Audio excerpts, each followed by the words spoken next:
Washington, more than 4.4 million laid-off workers applied for U.S. unemployment benefits last week as job cuts escalated across an economy that remains all but shut down, the government said Thursday.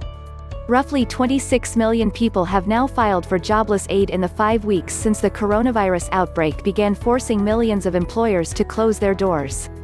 About 1 in 6 American workers have now lost their jobs since mid-March, by far the worst string of layoffs on record.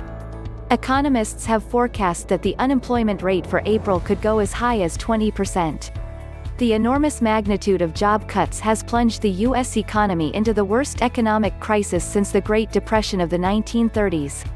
Some economists say the nation's output could shrink by twice the amount that it did during the Great Recession, which ended in 2009.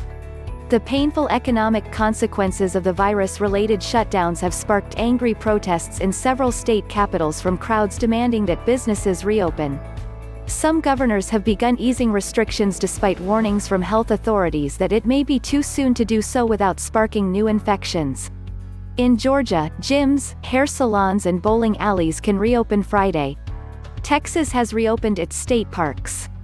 Yet those scattered reopenings won't lead to much rehiring, especially if Americans are too wary to leave their homes. Most people say they favor stay-at-home orders and believe it won't be safe to lift social distancing guidelines anytime soon. And there are likely more layoffs to come from many small businesses that have tried but failed to receive loans from a federal aid program. The total number of people who are receiving unemployment benefits has reached a record 16 million, surpassing a previous high of 12 million set in 2010, just after the 2008-2009 recession ended. This figure reflects people who have managed to navigate the online or telephone application systems in their states, have been approved for benefits and are actually receiving checks. In some states, many laid-off workers have run into obstacles in trying to file applications for benefits. Among them are millions of freelancers, contractors, gig workers and self-employed people, a category of workers who are now eligible for unemployment benefits for the first time. This has been a really devastating shock for a lot of families and small businesses, said Aaron Sojourner, a labor economist at the University of Minnesota. It is beyond their control and no fault of their own. Just about every major industry has absorbed sudden and severe layoffs. Economists at the Federal Reserve estimate that hotels and restaurants have shed the most jobs, 4 million since February 15. That is nearly 1/3 of all the employees in that industry. Construction has shed more than 9% of its jobs. So has a category that includes retail, shipping and utilities, the Fed estimated.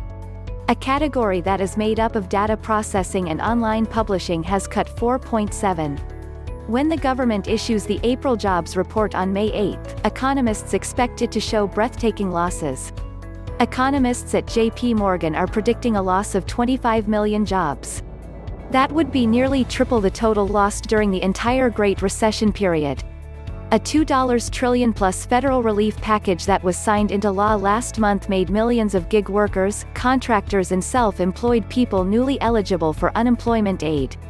But most states have yet to approve unemployment applications from those workers because they're still trying to reprogram their systems to do so. As a result, many people who have lost jobs aren't being counted as laid off because their applications for unemployment aid are still pending. Among them is Sasha McVeigh, a musician in Nashville. Having grown up in England with a love of country music, she spent years flying to Nashville to play gigs until she managed to secure a green card and move permanently 2 years ago. McVeigh had been working steadily until the city shut down music clubs in mid-March. Since then, she's applied for unemployment benefits but so far has received nothing. To make ends meet, she's applied for some grants available to out-of-work musicians, held some live streaming concerts and pushed her merchandise sales. By cutting expenses to a bare minimum, McVeigh said, "I've managed to just about keep myself afloat." But she worries about what will happen over the next few months.